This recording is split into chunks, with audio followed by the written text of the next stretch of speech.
오늘은 요한복음 말씀 봅니다. 요한복음 9장 1절에서 12절까지 말씀인데요. 제가 읽어드리도록 하겠습니다. 예수께서 길을 가실 때에 날 때부터 맹인된 사람을 보신지라. 제자들이 물어 이르되 랍비여, 이 사람이 맹인으로 난 것이 누구의 죄로 인함이니까? 자기니까 그의 부모니까? 예수께서 대답하시되 이 사람이나 그 부모의 죄로 인한 것이 아니라 그에게서 하나님이 하시는 일을 나타내고자 하심이라. 때가 아직 낮음에 나를 보내신 이의 일을 우리가 하여야 하리라. 밤이 오리니 그때는 아무도 일할 수 없느니라. 내가 세상에 있는 동안에는 세상의 빛이로라. 이 말씀을 하시고 땅에 침을 뱉어 진흙을 이겨 그의 눈에 바르시고 이르시되 실로암 못에 가서 씻으라 하시니 실로암은 번역하면 보냄을 받았다는 뜻이라. 이에 가서 씻고 밝은 눈으로 왔더라. 이웃 사람들과 전에 그가 거린인 것을 보았던 사람들이 이르되 이는 앉아서 구걸하던 자가 아니냐. 어떤 사람은 그 사람이라 하며 어떤 사람은 아니라 그와 비슷하다 하거늘 자기 말은 내가 그라하니 그들이 묻되 그러면 내 눈이 어떻게 떠졌느냐. 대답하되 예수라 하는 그 사람이 진흙을 이겨 내 눈에 바르고 나더러 실로암에 가서 씻으라 하기에 가서 씻었더니 보게 되었노라. 그들이 이르되 그가 어디 있느냐. 이르되 알지 못하노라 하니라. 아멘. 오늘 말씀은 이제 앞으로 9장 전체를 보면서 우리가 같이 나눠야 될 매우 중요한 주제 중에 하나가 되는데요. 소경된 자라고 표현된 시각장애인이라는 단어를 요즘은 써야 되죠. 시각장애인이 등장함으로 말미암아 영적인 시각장애인에 대한 이야기로 확산돼가는 이야기를 보게 됩니다. 요한복음을 볼 때마다 늘 말씀드리는 거지만 요한복음의 주제를 우리가 놓치지 않고 쫓아가는 게 매우 중요합니다. 그렇지 않으면 모호한 주제를 자꾸 찾게 되거나 그 단락이나 그 이야기상에서 우리에게 주고자 하는 메시지의 번외의 이야기를 자꾸 듣게 돼요. 집중도가 필요한 이유는 거기에 있습니다. 끊임없이 주께서 요한을 통해서 우리에게 하고자 하는 메시지가 있는데 그 메시지 외의 것을 듣고자 한다면 다른 것을 봐야겠지만 그렇지 않다면 저자가 정확히 말하자면 주께서 요한을 통해서 우리에게 하고자 하는 메시지를 듣는 게 제일 중요하겠죠. 그 메시지는 뭐라고 그랬죠? 예수는 하나님의 아들, 예수는 구세주다. 이게 첫째라고 그랬고요. 두 번째 뭐라고 그랬죠? 맞습니다. 요한은 우리에게 예수 그리스도를 믿으면 구원에 이를 수 있다. 구원이라는 건 뭐죠? 건져내는 거죠. 뭐에서 건져내는 거죠? 우리가 나락의 죽음의 과정에서 건져냄을 받는 것이 구원이다. 그래서 예수를 만난 사람들의 이야기가 나올 때 특히 요한복음에 예수를 만난 사람들의 이야기가 나오면 아하, 저에게 구원이 있겠구나 라고 우리는 생각하고 전제로 만나져야 되고 또 하나는 아하, 저의 입을 통해서 예수가 주라는 고백을 듣게 되겠구나 라는 설정 하에서 요한복음을 읽는다면 훨씬 더 쉽게 요한복음에 접근이 가능할 겁니다. 근데 만일에 그 외에 다른 번외의 해석이나 은혜를 만날 수 없다라는 것을 전제로 하는 건 아니죠. 그런데 중요한 것은 지금 말씀드린 그 주제를 벗어난 다른 것이 만일에 옳다라고 자꾸 주장하게 된다면 너무 영적인 해석이나 아니면 너무 뭐라고 그럴까요? 현실적인 해석이라고 할까요? 그러니까 기적은 기적으로 봐줘야 되는데 기적을 기적으로 보지 않고 너무 곡해해서 해석하는 오류가 저와 여러분에게 없기를 바라는 마음에서 지금 이 말씀을 드리는 겁니다. 요지를 정확히 알고 해석해 가자는 거죠. 기적은 기적대로 해석하되 그 기적이 일어난 목적이 무엇인가 이렇게 가자는 얘기입니다. 그러면 이제 한번 보겠습니다. 1절에 보니 이렇게 되어 있죠. 예수께서 길을 가실 때에 날 때부터 맹인된 사람을 보셨대요. 매우 중요하네요. 예수께서 거기다 동그라미 하시고 보신지라에 동그라미를 해놓으시죠. 이것이 우리의 삶의 변화의 시작입니다. 주께서 우리를 주목하여 보실 때 우리의 삶이 변하기 시작합니다. 맹인은 볼 수 있었나요? 못 봤죠. 이게 또 중요한 거죠. 우리는 주를 보지 못하지만 주께서 우리를 보실 때 우리에게 새로운 삶이 시작되는 겁니다. 왜? 주님을 만나면 우리에게 구원이 일어나는 거죠. 근데 주님을 만나는 것이 내 의지일까요? 아니요. 주님이 바라보시는 겁니다. 나는 못 봅니다. 그런데 주께서 길 가시다 날 때부터 맹인님 보신 것처럼 날 때부터 하나님을 알지 못하고 살았던 나도 주님이 나를 보시면 그때부터 변화가 시작된다는 거죠. 근데 사람들은 이렇게 얘기한다는 거죠. 2절에 보니 제자들이 물어 이르되 왜 물었을까요? 그렇죠. 예수님이 자꾸 주목하여 보는 걸 제자들도 느낀 거죠. 그리고 더 정확히 말하면 예수도 보셨지만 제자들도 보고 있었다는 거죠. 사람들은 동일하게 맹인으로 보고 예수는 그 맹인을 다른 관점에서 보고 계시는 거죠. 그 제자들이 묻습니다. 뭐라고 묻죠? 랍비여, 이 사람이 맹인으로 난 것이 누구의 죄로 인함이니까?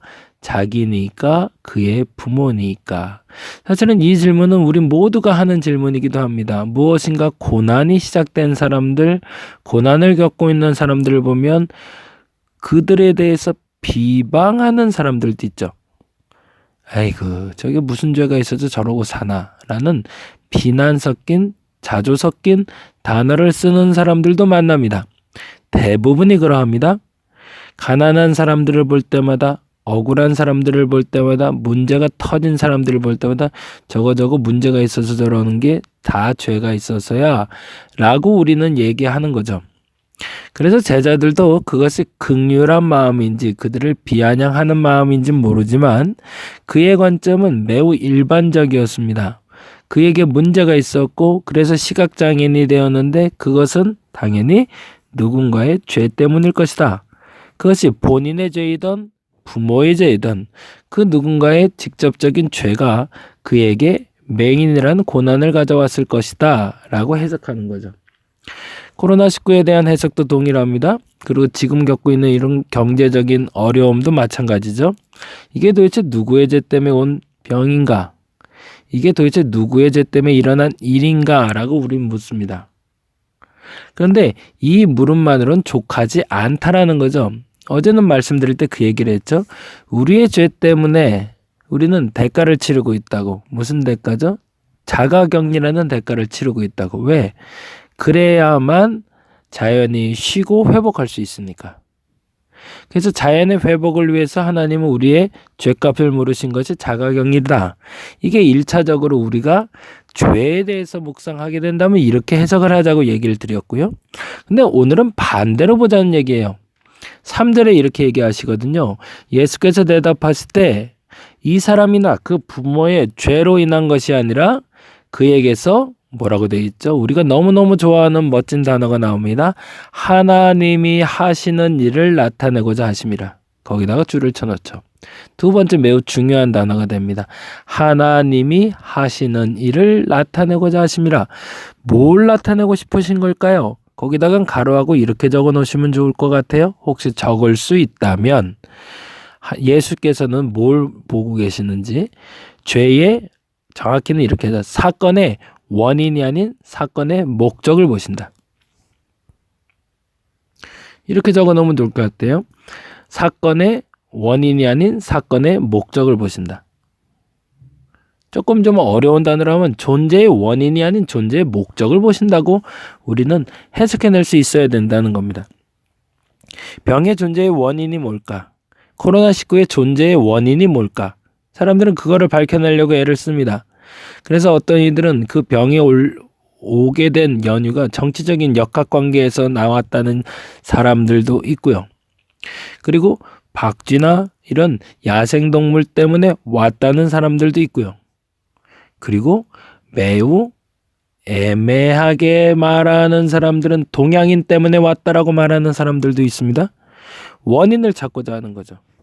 의사들은 그 병의 원인을 찾아서 치료제를 만들기 위해서 원인을 찾아가고 있습니다. 지금까지 계속 말씀드린 대로 우리는 우리에게 일어나는 일에 대해서 항상 원인을 찾아왔습니다. 그런데 이 원인만을 말하는 사람에게 해결점이 있을까요? 없을까요? 절대 있을 수 없죠. 원인을 추구하고 원인을 캐내는 사람들은 본질을 찾을 수는 있겠지만, 그러나 그 본질을 해결할 방법은 알지 못하는 사람들입니다. 물론 그 본질이라도 바로 찾아낼 수 있다면 좋겠지만 대다수는 그 본질을 핑계로 돌릴 때가 많더라는 거죠. 마치 아담이 하와에게 핑계대고 하와가 뱀에게 핑계댄 것처럼 우리는 죄의 원인을 말할 때 그 원인이 나를 비껴난 다른 것 때문에 왔다고 자꾸 얘기를 합니다. 그래서 중국인 탓을 하고요. 그리고 박쥐 탓을 하는 거고요. 정치적 역학관계 탓을 하는 거고요. 그래서 동양인 탓도 하는. 그래서 원인이 내가 아닌 다른 사람이라고 얘기하는 거죠. 그거는 어제 말씀드린 걸로 보자면 매우 잘못된 겁니다. 왜요? 공통분모로 누구가 잘못해서가 아니라 우리의 죄 때문이다 라고 말할 수 있어야 정상이라는 거죠. 그리고 두 번째, 그것으로 멈춰지면 안 된다는 겁니다. 질문은 제자들처럼 우리는 그 죄에 대한 원인을 계속 묻지만 예수께서는 뭐라고요? 죄에 대한 원인이 아니라 죄에 대한 목적, 존재에 대한 원인이 아니라 존재에 대한 목적, 사건에 대한 원인이 아니라 사건에 대한 목적을 주께서는 우리에게 말씀하고 싶다는 거죠. 그러니까 달리 말하자면 이 소자가 시각장애인이 된 이유는 무엇이다라고 말할 수도 있겠지만 이 시각장애인이 된 목적은 이렇게 가는 거죠. 이게 참 멋진 접근이죠. 우리가 앞으로 어떤 사건을 경험하든지 갑자기 집안에 병마가 혹은 난제가 혹은 어려움이 발생했을 때 우리는 두 가지를 놓고 같이 질문하고 답해야 된다는 예수님의 가르침인 겁니다. 첫째는 뭐죠? 첫째는 이 이유가 뭔가, 원인이 뭔가. 그러나 거기에만 멈추지 말고 무엇을 알아? 목적이 뭔가를 보라는 거죠. 그리고 나서 그 목적을 찾아냈을 때 비로소 그 문제의 해결점을 찾게 되는 거죠.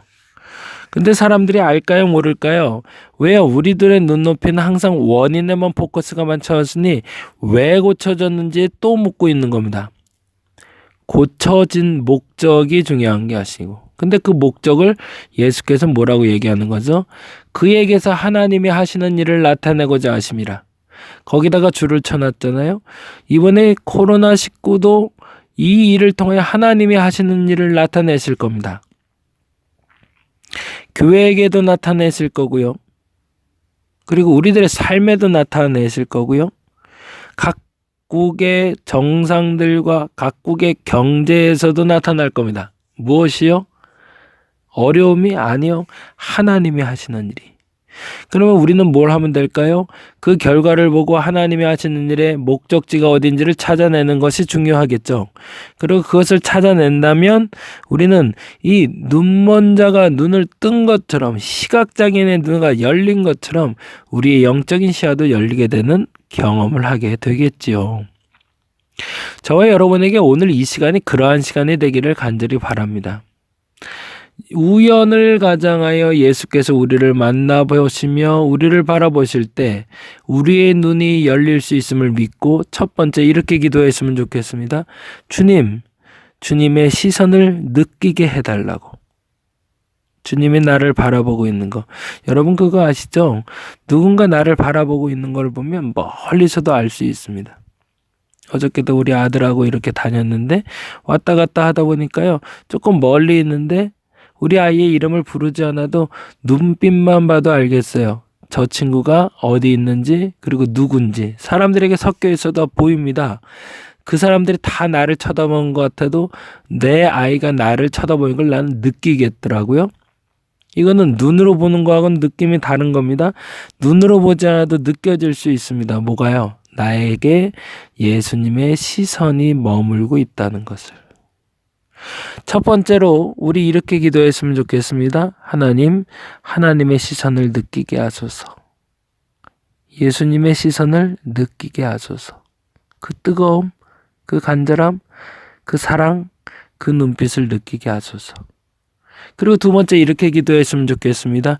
이제는 존재의 원인이 아니라 존재의 목적을, 사건의 원인이 아니라 사건의 목적을 묻는 사람이 되게 해달라고.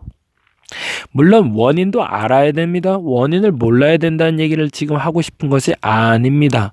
더 중요한 것이 있다라는 거죠. 원인을 발견해내는 것보다 원인을 발견하고 그 목적을 발견하는 것이 더 중요하다는 거죠. 이 두 가지의 기도 제목을 통해서 저와 여러분의 삶이 회복되는 역사가 이번 한 주 동안 나타나기를 간절히 바랍니다. 왜 기도할까요? 원인 때문이 아니라 목적 때문에. 왜 기도할까요? 예수님의 시선을 느끼기 위해서. 그것이 오늘의 시작이 되기를 간절히 바랍니다. 기도하겠습니다. 예수님의 시선을 느끼게 하여 주옵소서. 따갑게 느끼는 것이 아니라 사랑스럽게 느끼게 하여 주옵소서. 모든 일의 원인을 캐내는 것도 중요하지만 원인과 함께 목적도 캐내게 하여 주옵소서. 원인에만 머물며 불평하지 말게 하시고 원인을 찾았으면 규명하고 목적을 향해 나가는 우리가 되게 하여 주시옵소서. 감사합니다. 고마우신 예수님 이름으로 기도드렸습니다.